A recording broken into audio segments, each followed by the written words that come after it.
ಎಲ್ಲರಿಗೂ ನಮಸ್ಕಾರ. ಎಲ್ಲರಿಗೂ ಅಬ್ದಿ ಅಕಾಡೆಮಿಗೆ ಸ್ವಾಗತ. ನಾನು ನಿಮ್ಮ ಪುನೀತ್ ರಾಜ್. ಇಂದಿನ ಡೇ 4 ಕರೆಂಟ್ ಅಫೇರ್ಸ್ನ ನೋಡ್ತಾ ಬರೋಣ. ಸ್ವಲ್ಪ ಡಿಫ್ರೆಂಟಾಗಿ ಇವತ್ತು ಕರೆಂಟ್ ಅಫೇರ್ಸನ್ನು ನೋಡ್ತಾ ಬರೋಣ. ಯಾಕಂದರೆ 3 ದಿನ ಸ್ವಲ್ಪ ಡಿಫಿಕಲ್ಟ್ ಇರುವಂತಹ ಕರೆಂಟ್ ಅಫೇರ್ಸನ್ನು ಹೇಳಿದೆ. ತುಂಬ ಅಭ್ಯರ್ಥಿಗಳು ನಮಗೆ ಏನು ಪರ್ಸ್ನಲಾಗಿ ವಾಟ್ಸಪ್ಪಲ್ಲಿ ಅಂದರೆ ಹಳೆಯ ಸ್ಟೂಡೆಂಟ್ಸ್ ಎಲ್ಲ ಮೆಸೇಜ್ ಮಾಡಿ ಸ್ವಲ್ಪ ಒಂದು ಸಹ ತಿಳಿಸ್ಕೊಡಿ ಸರ್ ಆದಷ್ಟು ಅಂತಲೂ ಸಹ ಹೇಳಿದರು. ಸೊ ಇನ್ ಬಿಟ್ವೀನ್ ಒಂದಿನ ಕಷ್ಟವಾಗಿರುವಂತಹ MCQs ಆಗಿರ್ಬೋದು, ಸ್ಟೇಟ್ಮೆಂಟ್ ವೈಸ್ ಏನು ಹೇಳಿದ್ದೆ, ನಂತರ ಒನ್ಲೈನರ್ MCQs ಆಗಿರ್ಬೋದು, ಮತ್ತು ಸಬ್ಜೆಕ್ಟ್ ವೈಸ್ MCQs ಆಗಿರ್ಬೋದು, ಎಲ್ಲನೂ ಸಹ ನಿಮಗೆ ತಿಳಿಸ್ಕೊಡ್ತಾ ಬರ್ತೀನಿ ಸ್ನೇಹಿತರೆ. ಅದಕ್ಕೂ ಮುನ್ನ ಡೇ 3 ಕ್ವಿಕ್ ರಿವಿಷನ್ ನೋಡ್ತಾ ಬರೋಣ. ನೆನ್ನೆ ಏನೆಲ್ಲ ಓದಿದ್ವಿ ಅನ್ನೋದ್ರ ಬಗ್ಗೆ ಸ್ವಲ್ಪ ಹೈಲೈಟ್ಸ್ ಮಾಡ್ಕೊಳ್ತಾ ಬರೋಣ. ಮೊದಲನೇದಾಗಿ ಬ್ರಿಕ್ಸ್ ಬಗ್ಗೆ ಏನು ಹೇಳಿದ್ವಿ ಮುಂದಿನ ಅಂದರೆ ನಮಗೆ ಬ್ರಿಕ್ಸ್ ಸಭೆಯಲ್ಲಿ ಇತ್ತೀಚೆಗೆ ಒಂದು ಡಾಲರೈಸೇಷನ್ ಮಾಡ್ತಾ ಇದೆ ಅಂತಲೂ ಸಹ ಹೇಳಿದ್ದೆ. ನಮಗೆ ರಷ್ಯಾದ ಒಂದು ಖಜಾನ್ನಲ್ಲಿ ಬ್ರಿಕ್ಸ್ನ ಇತ್ತೀಚೆಗೆ ಸಭೆ ಜರುಗಿತ್ತು. ಮುಂದಿನ ಸಭೆ ನಮಗೆ ರಿಯೋ ಡಿ ಜನೈರೊದಲ್ಲಿ ಜರುಗುತ್ತೆ ಅಂತಲೂ ಸಹ ಹೇಳಿದ್ದೆ. ಈ ಸಂದರ್ಭದಲ್ಲಿ ನೀವು ಅದನ್ನು ನೆನಪು ಮಾಡ್ಕೋಬೇಕಾಗುತ್ತೆ. ಇನ್ನು ಬ್ರಿಕ್ಸ್ ಅಂತ ಬಂದಾಗ ಪ್ರಸ್ತುತ 10 ದೇಶಗಳು ಅದರ ಸದಸ್ಯತ್ವವನ್ನು ಪಡೆದುಕೊಂಡಿದೆ. ಅದರಲ್ಲಿ ಹೇಳಿದೆ ಮುಂಚೆ 5 ಇತ್ತು, ಮತ್ತು ಇತ್ತೀಚೆಗೆ 5E ಎಂಬ ಕಂಟ್ರೀಸ್ಗಳು ಒಂದು ಅದಕ್ಕೆ ಸೇರ್ಪಡೆ ಆಗಿದೆ. ಅದಕ್ಕೆ ಟ್ರಿಕ್ಸ್ ಸಹ ಹೇಳಿದ್ದೆ. ಈ ಸಂದರ್ಭದಲ್ಲಿ ನೀವು ಅದನ್ನು ನೆನಪು ಮಾಡ್ಕೋಬೇಕಾಗುತ್ತೆ ಸ್ನೇಹಿತರೆ. ಪರ್ವತ ಅಂತ ಬಂದಾಗ ನಾವು ಅಂತಾರಾಷ್ಟ್ರೀಯ ಪರ್ವತ ದಿನವನ್ನು ನಾವು ಯಾವಾಗ ಆಚರಣೆ ಮಾಡ್ತೀವಿ ಅಂತ ಸಹ ಎಕ್ಸಾಮಲ್ಲಿ ನಿಮಗೆ ಪ್ರಶ್ನೆಯನ್ನು ಕೇಳ್ತಾರೆ. ಡಿಸೆಂಬರ್ 11 ಪ್ರತಿ ವರ್ಷ ಅಂತಾರಾಷ್ಟ್ರೀಯ ಪರ್ವತ ದಿನವನ್ನು ಆಚರಣೆ ಮಾಡ್ತಾರೆ. ಇನ್ನು ಈ ವರ್ಷದ ಪರ್ವತ ದಿನ ಅಂತ ಬಂದಾಗ ಸುಸ್ಥಿರ ಮತ್ತು ಯುವಕರು ಅಂತ ನೆನ್ಪಿಟ್ಕೋಬೇಕಂತ ಹೇಳಿದ್ದೆ. ಅಷ್ಟು ನೆನ್ಪಿಟ್ಕೊಂಡಿದ್ರೆ ಸಾಕಾಗಿರುತ್ತೆ ನೀವು. ನಂತರ UNCCD ಫುಲ್ ಫಾರ್ಮು ಸಹ ಎಕ್ಸಾಮಲ್ಲಿ ಪ್ರಶ್ನೆ ಕೇಳ್ತಾರೆ. ತುಂಬ ಬಾರಿ ಹೇಳಿದ್ದೀನಿ ನಿಮಗೆ. ಅದರ ಕೇಂದ್ರ ಕಚೇರಿ ಎಲ್ಲಿದೆ ಅವುಗಳ ಮೇಲೆ ಪ್ರಶ್ನೆಯನ್ನು ಕೇಳ್ತಾರೆ. ಇತ್ತೀಚೆಗೆ ನಮಗೆ COP16 ಎಂಬ ಸಭೆ UCD ಆಚರಣೆ ಮಾಡಿತ್ತು ಸ್ನೇಹಿತರೆ. ಅದು ಎಲ್ಲಿ ಆಚರಣೆ ಮಾಡಿತ್ತು ಅಂತ ಕೇಳ್ತಾರೆ. ಸೌದಿ ಅರೇಬಿಯಾದ ರಿಯಾದ್ನಲ್ಲಿ ಈ ಒಂದು ಸಭೆ ಜರುಗಿರುತ್ತೆ. ಈ ಸಭೆಯಲ್ಲಿ ನಮ್ಮ ಭೂಮಿ ನಮ್ಮ ಭವಿಷ್ಯ ನಮ್ಮ ಭವಿಷ್ಯ ಎಂಬ ಒಂದು ಧ್ಯೇಯವಾಕ್ಯದಿಂದ ಶುರು ಮಾಡಲಾಯಿತು. ಇನ್ನು UNCCD ಬಗ್ಗೆ ಅದೆಷ್ಟು ವರದಿ ನೀಡಿದೆ, ಬರಗಾಲ ಎಷ್ಟಿರುತ್ತೆ ಅಂತಲೇ ಎಲ್ಲ ತಿಳಿಸ್ಕೊಟ್ಟಿದ್ದೀನಿ. ಅದನ್ನು ಸಹ ಈ ಸಂದರ್ಭದಲ್ಲಿ ನೀವು ನೆನಪು ಮಾಡ್ಕೋಬೇಕಾಗುತ್ತೆ. ಕ್ವಿಕ್ ರಿವಿಷನ್ ಥರ ಜಸ್ಟ್ ಓದಿರೋದನ್ನ ರೀಕಾಲ್ ಮಾಡ್ಕೊಳ್ತಾ ಬನ್ನಿ. ಇನ್ನು ಸಿಂಧು ನದಿ ಒಪ್ಪಂದ ಅಂತ ಬಂದಾಗ 1960 ಆಗುತ್ತೆ ಅಂತ ಹೇಳಿದೆ. ನಮಗೆ ಇಂಡಿಯಾ ಮತ್ತು ಪಾಕಿಸ್ತಾನದ ನಡುವೆ ನಿನ್ನೆ ಒಂದು ಕರೆಕ್ಷನ್ ಮಾಡ್ಕೊಳ್ಳಿ, ಸೆಪ್ಟೆಂಬರ್ 16 ಅಂತ ಹೇಳಿದೆ ಸಿಂಧು ನದಿ ಒಪ್ಪಂದ ಆಗಿದ್ದು. 1960 ಸೆಪ್ಟೆಂಬರ್ 19 ಜರುಗುತ್ತಾ ಬರುತ್ತೆ ಸ್ನೇಹಿತರೆ ಇದು. ಇದೊಂದು ಕರೆಕ್ಷನ್ ಮಾಡ್ಕೊಳ್ಳಿ. ನಾನು ಸೆಪ್ಟೆಂಬರ್ 16 ಅಂತ ಹೇಳಿದ್ದೀನಿ, ಅದು ಸೆಪ್ಟೆಂಬರ್ 19 ಆಗಿರುತ್ತೆ. ಇಲ್ಲಿ ಕನ್ಫ್ಯೂಷನ್ ಆಯ್ತಾನೆ ಜಸ್ಟ್ 19 ಅಂತ ನೆನ್ಪಿಟ್ಕೊಳ್ಳಿ, ಸೆಪ್ಟೆಂಬರ್ 19 ಅಂತ ನೆನಪು ಬಂದುಬಿಡ್ತದೆ ಸ್ನೇಹಿತರು. ನಂತರ ನಮಗೆ ಬರೋದು ಸೆಪ್ಟೆಂಬರ್ ಮಂತ್ಗೂ ಏನು ಕನ್ಫ್ಯೂಷನ್ ಆಗೋ ಅವಶ್ಯಕತೆ ಇಲ್ಲ. ನೋಡಿ ಯಾವ ಮಂತಲ್ಲಿ ನಡೀತು ಅಂತ ನಿಮ್ಗೆ ಏನಾದರೂ ಅಕ್ಟೋಬರ್, ಸೆಪ್ಟೆಂಬರ್, ನವಂಬರ್, ಡಿಸೆಂಬರ್ ಅಂತ ಕೊಟ್ಟು ಅಂದರೆ 1960 ಅಂತ ಎಲ್ರಿಗೂ ಗೊತ್ತಿರುತ್ತೆ. ಇಲ್ಲಿ 9ನೇ ತಿಂಗಳು ಯಾವುದೇ ಇರುತ್ತೆ ಅದು ಸೆಪ್ಟೆಂಬರೇ ಆಗಿರುತ್ತೆ. ಸೆಪ್ಟೆಂಬರ್ 19 ಅಂತ ನೀವು ನೆನಪಲ್ಲಿ ಇಟ್ಕೊಂಡಿರಬೇಕಾಗುತ್ತೆ. ನಂತರ ನಮಗೆ ಇದು ಯಾರ ಒಂದು ನಡುವೆ ನಡೀತು ಅಂತ ಬರುತ್ತೆ.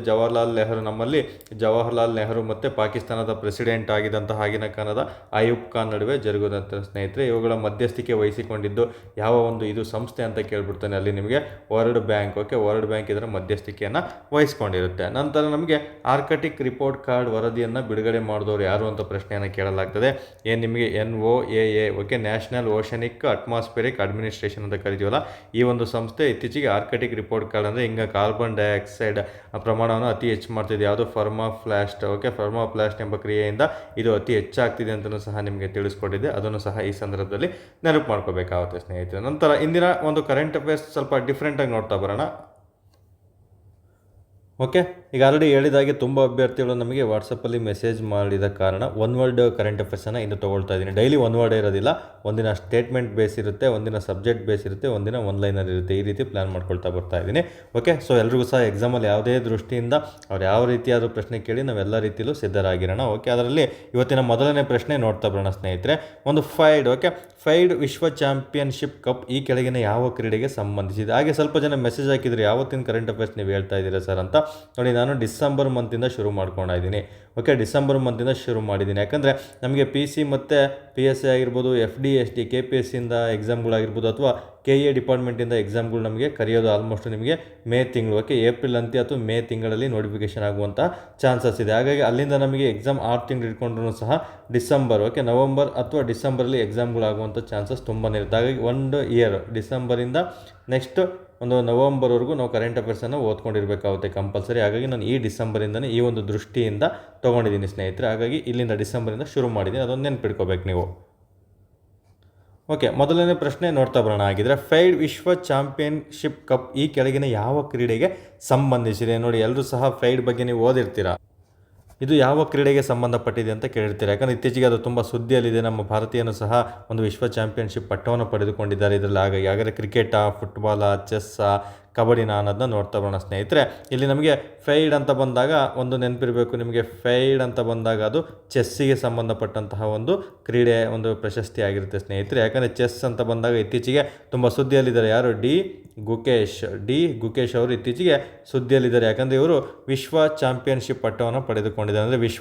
ಅಂದರೆ ಈ ವಿಶ್ವ ಚೆಸ್ ಚಾಂಪಿಯನ್ಶಿಪ್ ಪಟ್ಟವನ್ನು ಪಡೆದುಕೊಂಡಂತಹ ವಿಶ್ವದ ಅತ್ಯಂತ ಕಿರಿಯ ವ್ಯಕ್ತಿ ಮತ್ತು ವಿಶ್ವದ ಅತ್ಯಂತ ಕಿರಿಯ ವ್ಯಕ್ತಿ ಯಾರು ಮತ್ತು ಭಾರತದ 2ನೇ ಕ್ರೀಡಾಪಟು ಯಾರು ಅಂತ ಪ್ರಶ್ನೆ ಕೇಳಿದರೆ ಅದಕ್ಕೆ ಡಿ ಗುಕೇಶ್ ಆಗಿರ್ತಾರೆ ಸ್ನೇಹಿತರೆ. ಯಾಕಂದರೆ ಮೊದಲ ಬಾರಿಗೆ ನಮಗೆ 2000ನೇ ಇಸವಿಯಲ್ಲಿ ವಿಶ್ವನಾಥ್ ಆನಂದ್, ಎಲ್ರಿಗೂ ಗೊತ್ತು, ತುಂಬಾ ಇಂಪಾರ್ಟೆಂಟು. PCPSL ತುಂಬ ಬಾರಿ ಪ್ರಶ್ನೆ ರಿಪೀಟ್ ಆಗಿದೆ.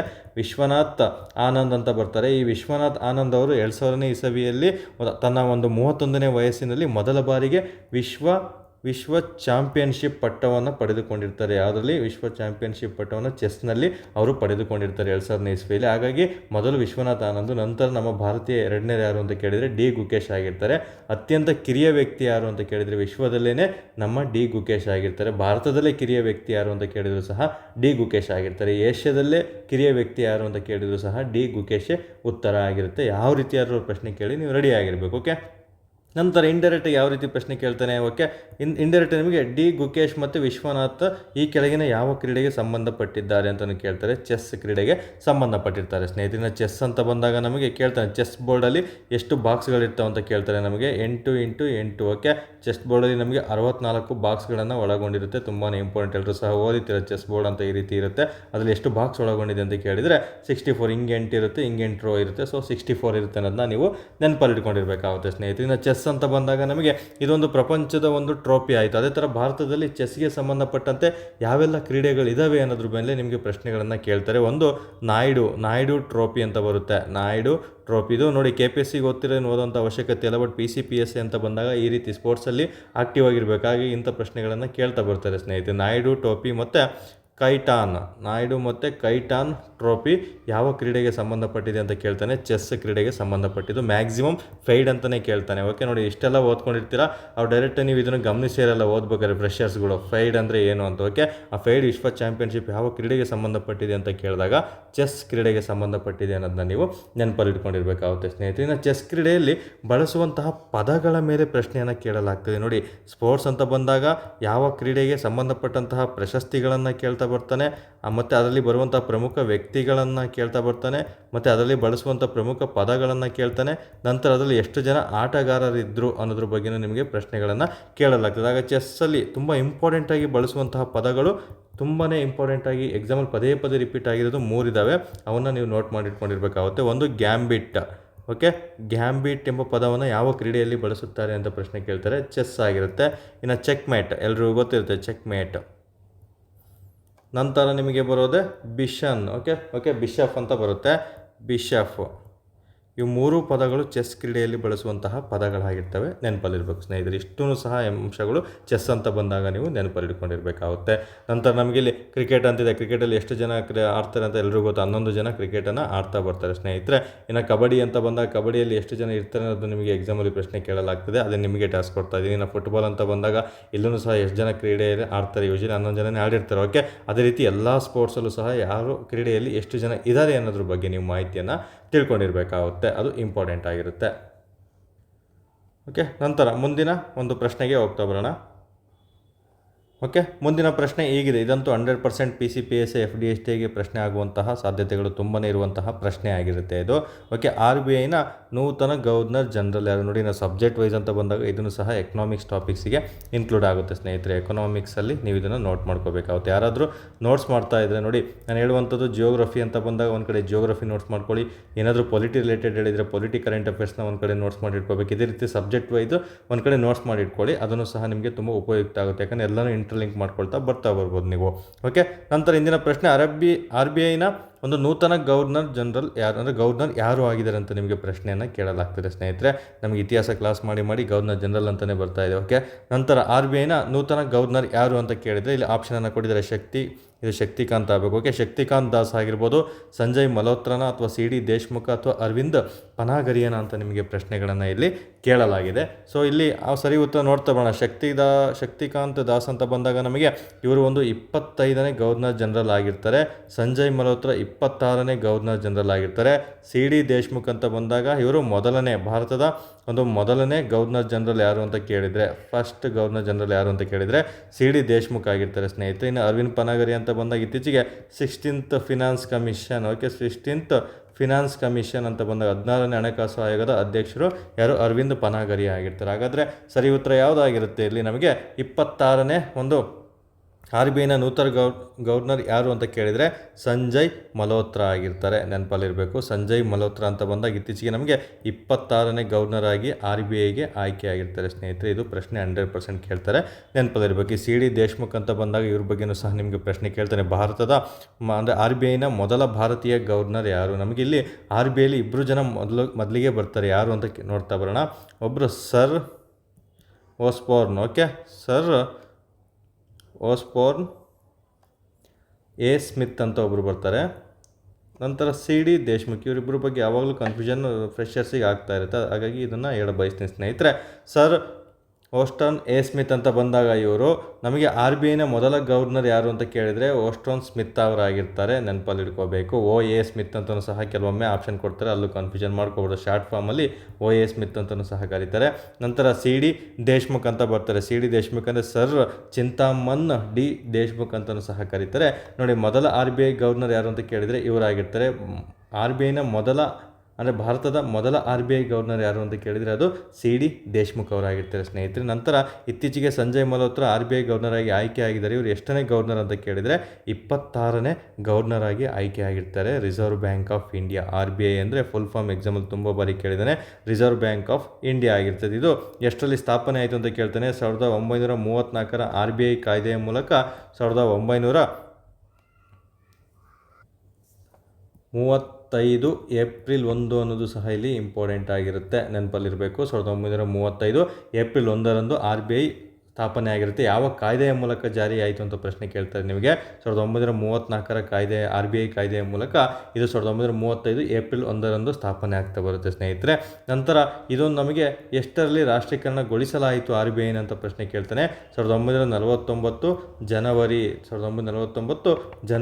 1ರಂದು. ಇದು ಸಹ ತುಂಬಾ ಇಂಪಾರ್ಟೆಂಟ್ ಆಗುತ್ತೆ. RBI ರಾಷ್ಟ್ರೀಕರಣ ಅಂದರೆ ನ್ಯಾಷನಲೈಸ್ಡ್ ಆಗಿದ್ದು ಯಾವಾಗ ಅಂತ ಕೇಳಿದರೆ 1949 ಜನವರಿ 1ರಂದು. ನಂತರ RBIನ ಕೇಂದ್ರ ಕಚೇರಿ ನಿಮಗೆ ಪ್ರಶ್ನೆಗಳನ್ನು ಕೇಳಲಾಗ್ತಿದೆ. RBI ಕೇಂದ್ರ ಕಚೇರಿ ಮೇಲೆ ತುಂಬ ಬಾರಿ ಎಕ್ಸಾಮಲ್ ಪ್ರಶ್ನೆ ಆಗಿದೆ. ಪ್ರಸ್ತುತ RBI ಕೇಂದ್ರ ಕಚೇರಿ ಎಲ್ಲಿದೆ ಅಂತ ಕೇಳ್ತಾನೆ. ಹೆಡ್ ಕ್ವಾರ್ಟರ್ಸು ಮುಂಬೈಲಿದೆ ಸ್ನೇಹಿತರೆ. ಮುಂಚೆ ಕೋಲ್ಕತ್ತಾದಲ್ಲಿ ಒಂದಿತ್ತು. RBIನ ಪ್ರಥಮ ಒಂದು ಕೇಂದ್ರ ಕಚೇರಿ ಯಾವುದು ಅಂತ ಕೇಳಿದರೆ ಕೋಲ್ಕತ್ತಾ ಆಗಿರುತ್ತೆ.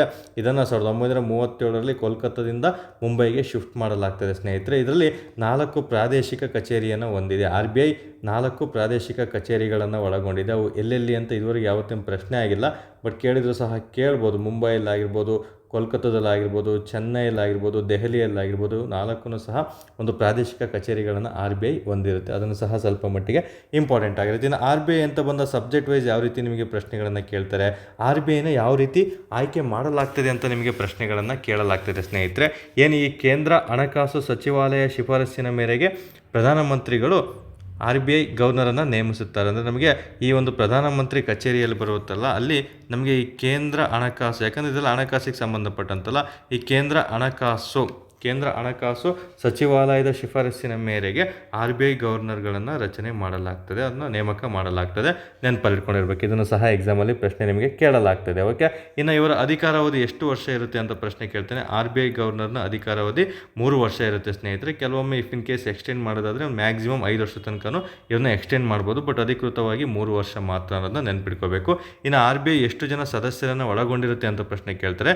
4 ಜನ ಡೆಪ್ಯೂಟಿ ಗವರ್ನರ್ ಇರ್ತಾರೆ ಮತ್ತು ಅದ್ರ ಜೊತೆ ಒಬ್ಬ ಗವರ್ನರ್ ಇರ್ತಾರೆ. ಟೋಟಲು 5 ಜನ ಮೆಂಬರ್ಗಳನ್ನು RBI ಒಳಗೊಂಡಿರುತ್ತೆ. ಅದನ್ನು ಸಹ ಎಕ್ಸಾಮಲ್ಲಿ ಪ್ರಶ್ನೆಯನ್ನು ನಿಮಗೆ ಕೇಳಲಾಗ್ತದೆ.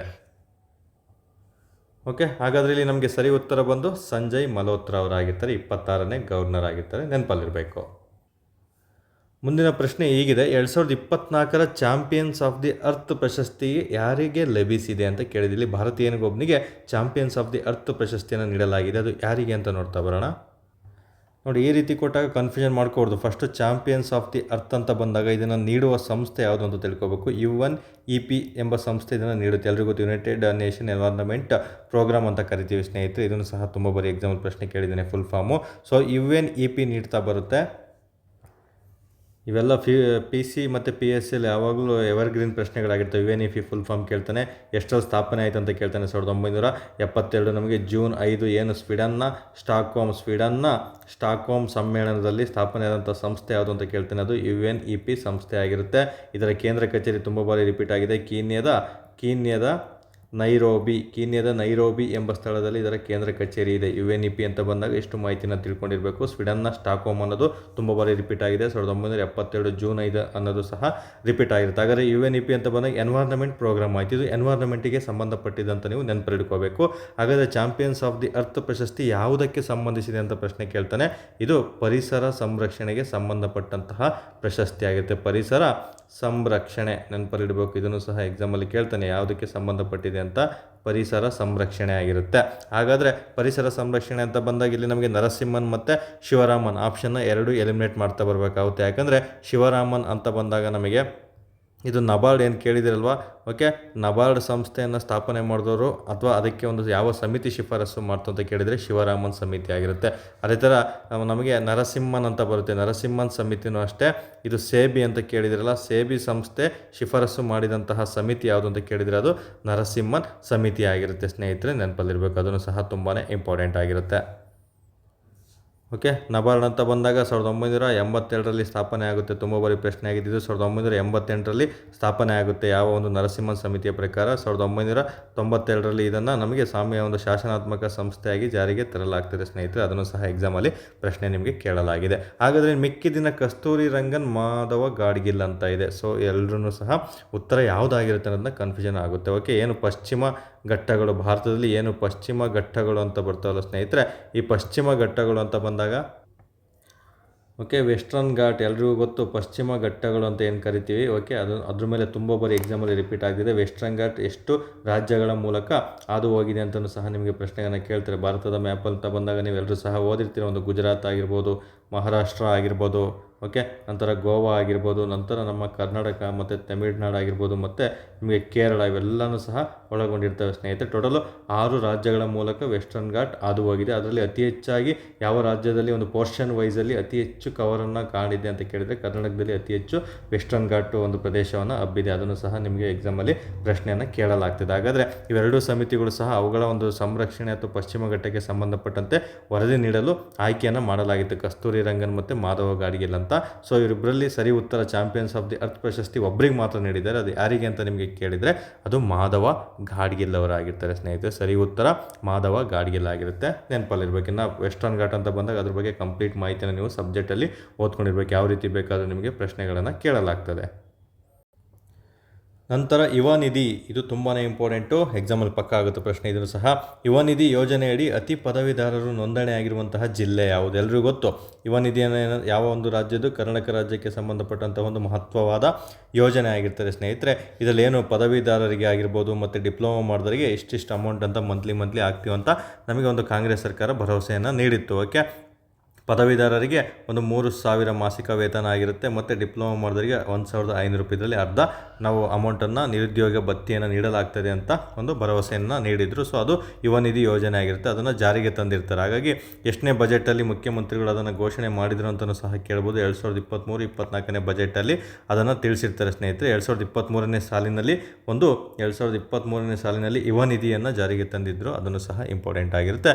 ನಂತರ ಈ ಯೋಜನೆ ಎಲ್ಲಿ ಉದ್ಘಾಟನೆ ಆಯಿತು ಅಂತ ಪ್ರಶ್ನೆ ಕೇಳ್ತಾನೆ. 2024 ಜನವರಿ 12 ಎಲ್ರಿಗೂ ಗೊತ್ತು. ರಾಷ್ಟ್ರೀಯ ಒಂದು ಯುವಕರ ದಿನಾಚರಣೆ ಸ್ವಾಮಿ ವಿವೇಕಾನಂದ ಅವರ ಸಲುವಾಗಿ ಆಚರಣೆ ಮಾಡಲಾಗ್ತದೆ ಜನವರಿ 12ರಂದು.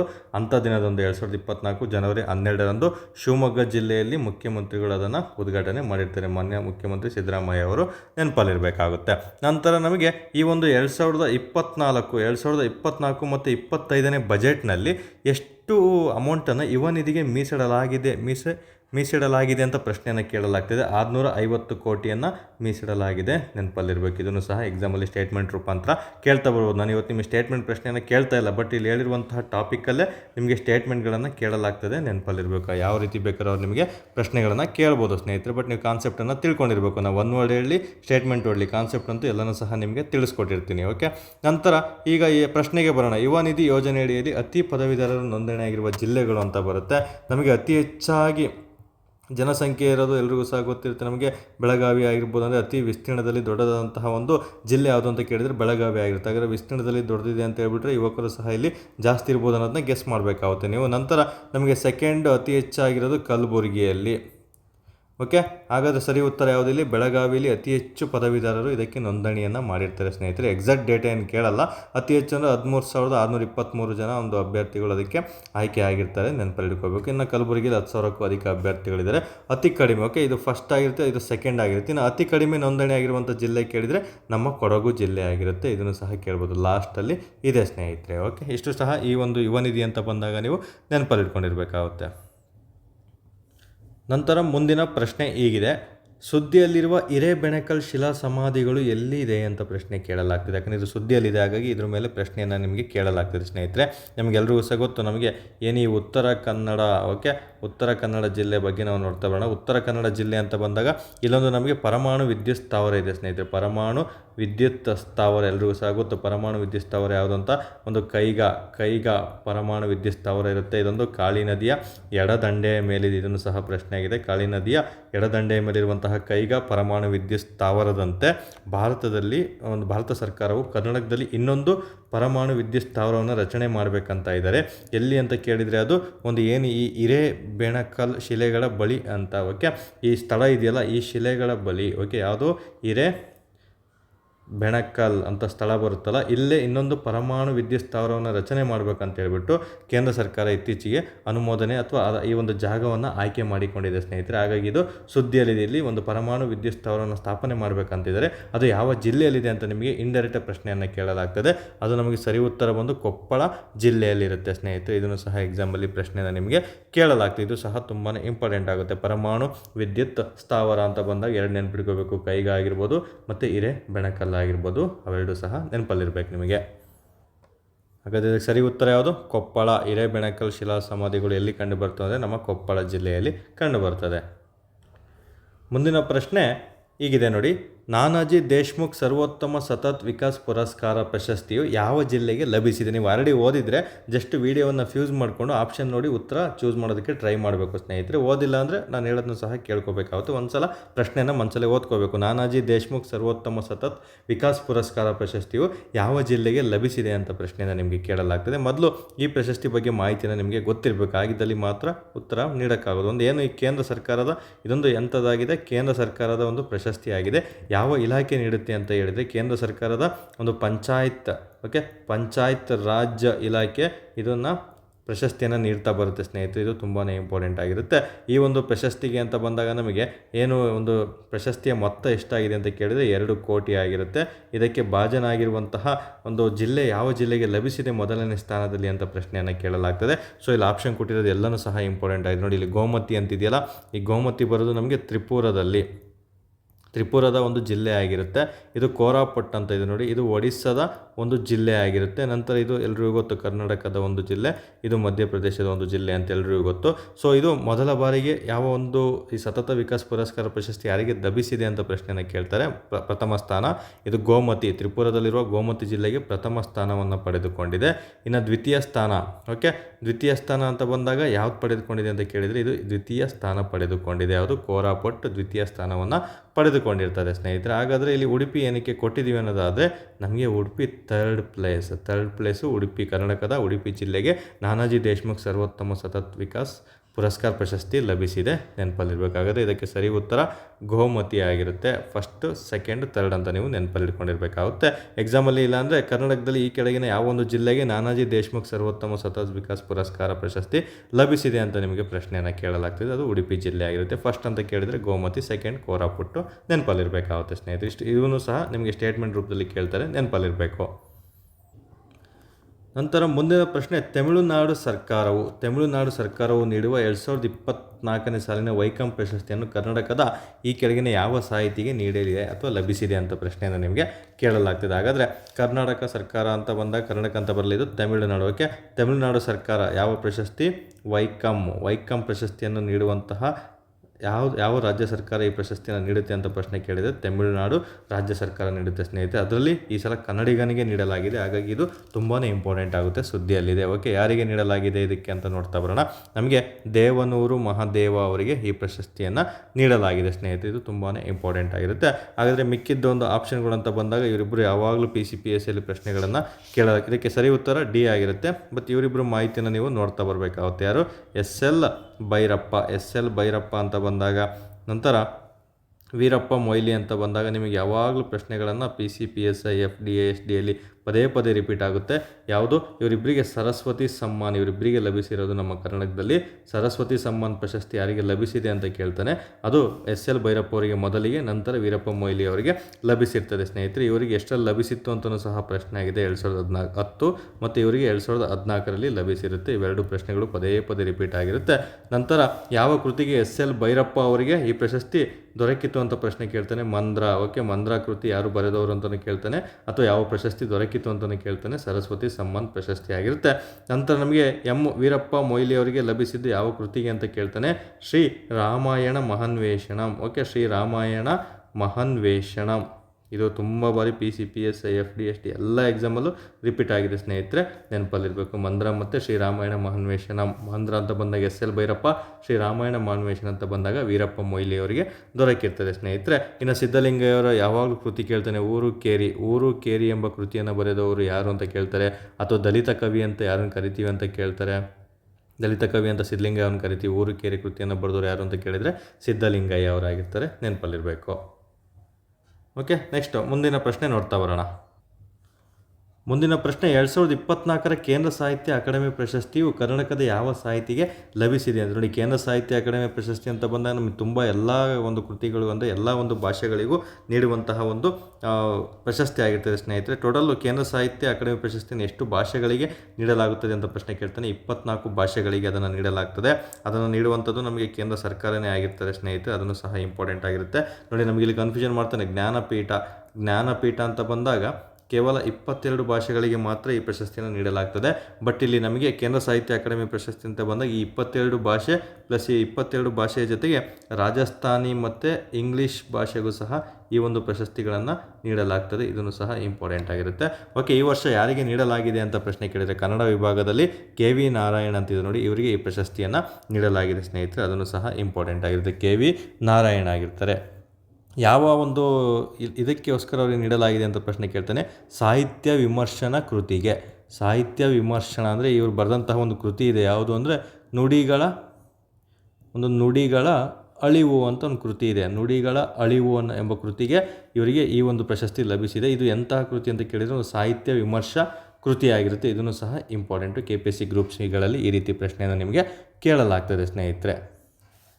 ನಂತರ ಈ ಒಂದು ಪ್ರಶಸ್ತಿಯ ಒಂದು ಮೊತ್ತ ಎಷ್ಟು ಅಂತ ಕೇಳಿದರೆ 1 ಲಕ್ಷ ರೂಪಾಯಿಗಳಾಗಿರ್ತದೆ. ನಗದು ಪ್ರಶಸ್ತಿಯನ್ನು ಇವರಿಗೆ ನೀಡಲಾಗಿದೆ.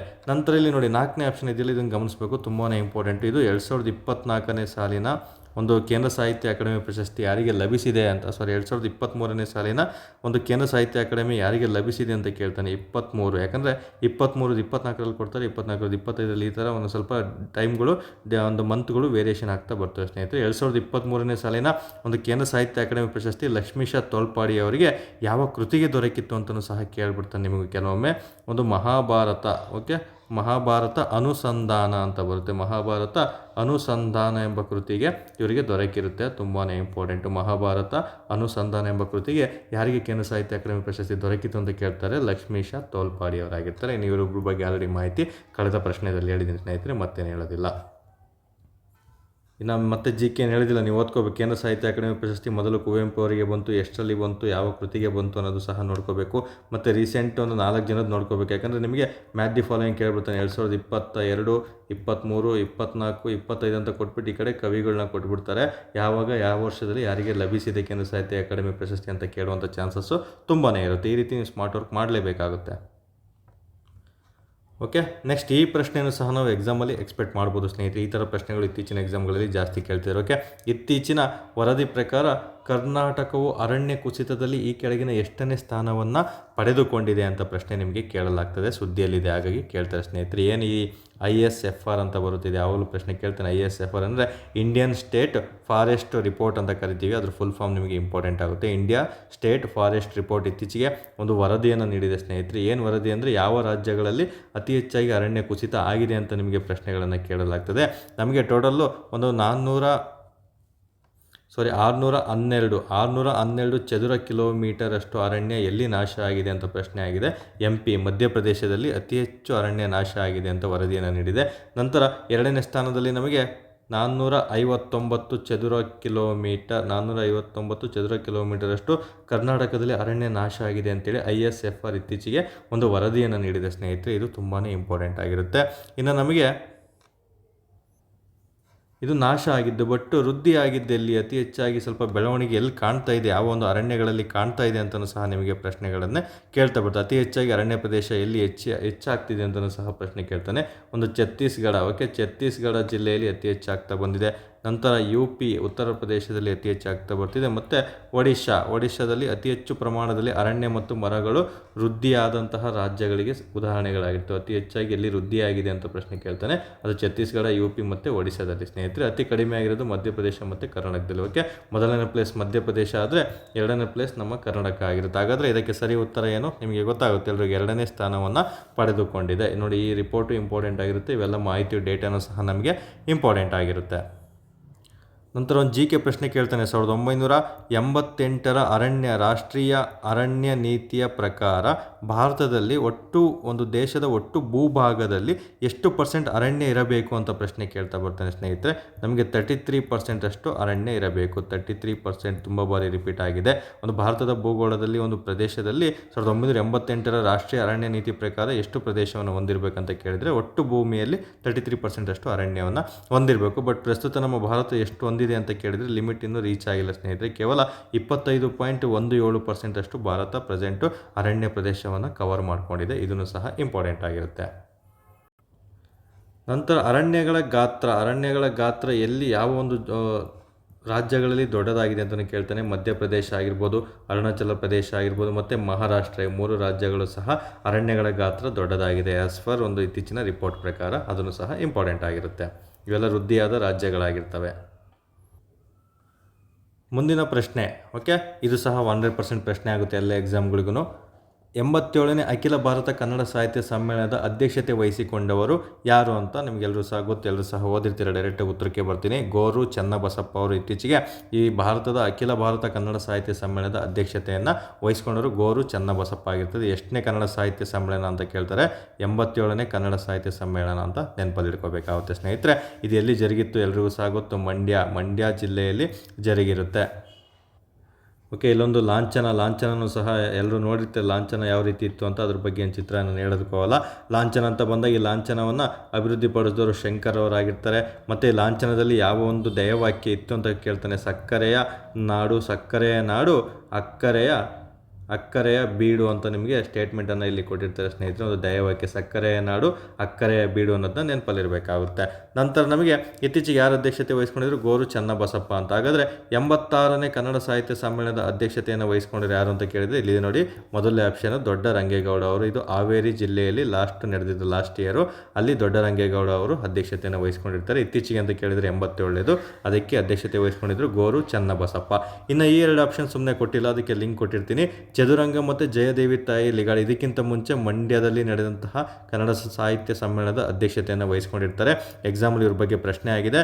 ಒಂದು ಅಖಿಲ ಭಾರತ ಕನ್ನಡ ಸಾಹಿತ್ಯ ಸಮ್ಮೇಳನದ ಅಧ್ಯಕ್ಷತೆ ವಹಿಸಿಕೊಂಡಂತಹ ಮೊದಲ ಮಹಿಳಾ ಅಧ್ಯಕ್ಷರು ಯಾರು ಅಂತ ಕೇಳಿದರೆ ಜಯದೇವಿ ತಾಯಿ ಲಿಗಾಡಿ. ಅದು ಮಂಡ್ಯ ಜಿಲ್ಲೆಯಲ್ಲಿ ನೆನಪಿಟ್ಕೋಬೇಕು. ಇನ್ನು ಚದುರಂಗನೂ ಸಹ ಮಂಡ್ಯ ಜಿಲ್ಲೆಯಲ್ಲಿ ಅಧ್ಯಕ್ಷತೆಯನ್ನು ವಹಿಸ್ಕೊಂಡಿರ್ತಾರೆ ಸ್ನೇಹಿತರೆ. ಅದನ್ನು ಸಹ ಇಂಪಾರ್ಟೆಂಟ್ ಆಗಿರುತ್ತೆ.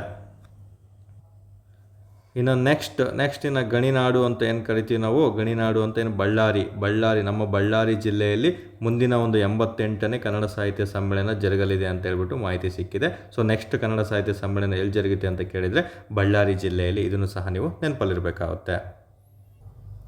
ಇನ್ನು ಮೊದಲ 3 ಸಮ್ಮೇಳನದ ಅಧ್ಯಕ್ಷತೆ ಮೊದಲ ಬಾರಿಗೆ ಫಸ್ಟ್ ಆಗಿರ್ಬೋದು, ಸೆಕೆಂಡ್ ಆಗಿರ್ಬೋದು, ಥರ್ಡ್ ಇದಕ್ಕೆ ಒಬ್ಬರೇ ಅಧ್ಯಕ್ಷತೆಯನ್ನು ವಹಿಸ್ಕೊಂಡಿರ್ತಾರೆ. ಯಾರಂದರೆ ಎಚ್ ವಿ ನಂಜುಂಡಯ್ಯ. ತುಂಬ ಬಾರಿ ಪ್ರಶ್ನೆಯನ್ನು ಕೇಳಿದರೆ ಎಚ್ ವಿ ನಂಜುಂಡಯ್ಯ ಅವ್ರ ಬಗ್ಗೆ ನೀವು ತಿಳ್ಕೊಂಡಿರಬೇಕಾಗುತ್ತೆ ಸ್ನೇಹಿತರೆ. BBM ಅಂತ ನೆನ್ಪಿಟ್ಕೋಬೇಕು. ಮೊದಲನೇದು ಬೆಂಗಳೂರಲ್ಲಿ ನಡೆಯುತ್ತೆ, ಎರಡನೇದು ಬೆಂಗಳೂರಲ್ಲಿ ನಡೆಯುತ್ತೆ, ಮೂರನೇದು ಮೈಸೂರಲ್ಲಿ ನಡೆಯುತ್ತೆ. ಈ ಮೂರಕ್ಕೂ ಅಧ್ಯಕ್ಷತೆ ವಹಿಸ್ಕೊಂಡಿದ್ದು ಎಚ್ ವಿ ನಂಜುಂಡಯ್ಯ ಅವರಾಗಿರ್ತಾರೆ. ಕನ್ನಡ ಸಾಹಿತ್ಯ ಸಮ್ಮೇಳನದ ಮೊದಲನೇ ಅಧ್ಯಕ್ಷ ಯಾರು ಅಂತ ಕೇಳಿದರೆ ಎಚ್ ವಿ ನಂಜುಂಡಯ್ಯ ಆಗಿರ್ತಾರೆ. ಇದು ಸ್ಥಾಪನೆ ಕನ್ನಡ ಸಾಹಿತ್ಯ ಸಮ್ಮೇಳನ ಅಥವಾ ಕನ್ನಡ ಸಾಹಿತ್ಯ ಪರಿಷತ್ತು ಇದನ್ನು ಚೂಸ್ ಮಾಡುತ್ತೆ. ಇದನ್ನು ಸಭೆಯನ್ನು ಏರ್ಪಡಿಸೋದು. ಇದು ಎಷ್ಟರಲ್ಲಿ ಸ್ಥಾಪನೆ ಆಯಿತು ಕನ್ನಡ ಸಾಹಿತ್ಯ ಪರಿಷತ್ ಅಂತ ಕೇಳಿದರೆ 1915 ಒಂದು ಮೇ 3ರಂದು ಬೆಂಗಳೂರಿನಲ್ಲಿ ಕೇಂದ್ರ ಕಚೇರಿಯನ್ನು ಹೊಂದಿದೆ. ಇದನ್ನು ಸಹ ಎಕ್ಸಾಮಲ್ಲಿ ತುಂಬ ಬಾರಿ ಪ್ರಶ್ನೆಯನ್ನು ಕೇಳಲಾಗಿದೆ ಸ್ನೇಹಿತರೆ. ಆಗಿದ್ದಂತಹ ನಮ್ಮ ಮೈಸೂರಿನ ಅರಸ ಯಾರು ಅಂತ ಕೇಳಿದರೆ ಒಂದು ನಾಲ್ವಡಿ ಕೃಷ್ಣರಾಜ ಒಡೆಯರ್ ಆಗಿರ್ತಾರೆ. ಆಗಿದ್ದಂತಹ ದಿವಾನರು ಯಾರು ಅಂತ ಕೇಳಿದರೆ ನಮಗೆ ಸರ್ ಎಂ ವಿಶ್ವೇಶ್ವರಯ್ಯ ಅವರು ದಿವಾನರಾಗಿರ್ತಾರೆ. ಅದನ್ನು ಸಹ ಎಕ್ಸಾಮಲ್ಲಿ ಪದೇ ಪದೇ ರಿಪೀಟ್ ಆಗಿರುವಂತಹ ಪ್ರಶ್ನೆ ಆಗಿರುತ್ತೆ.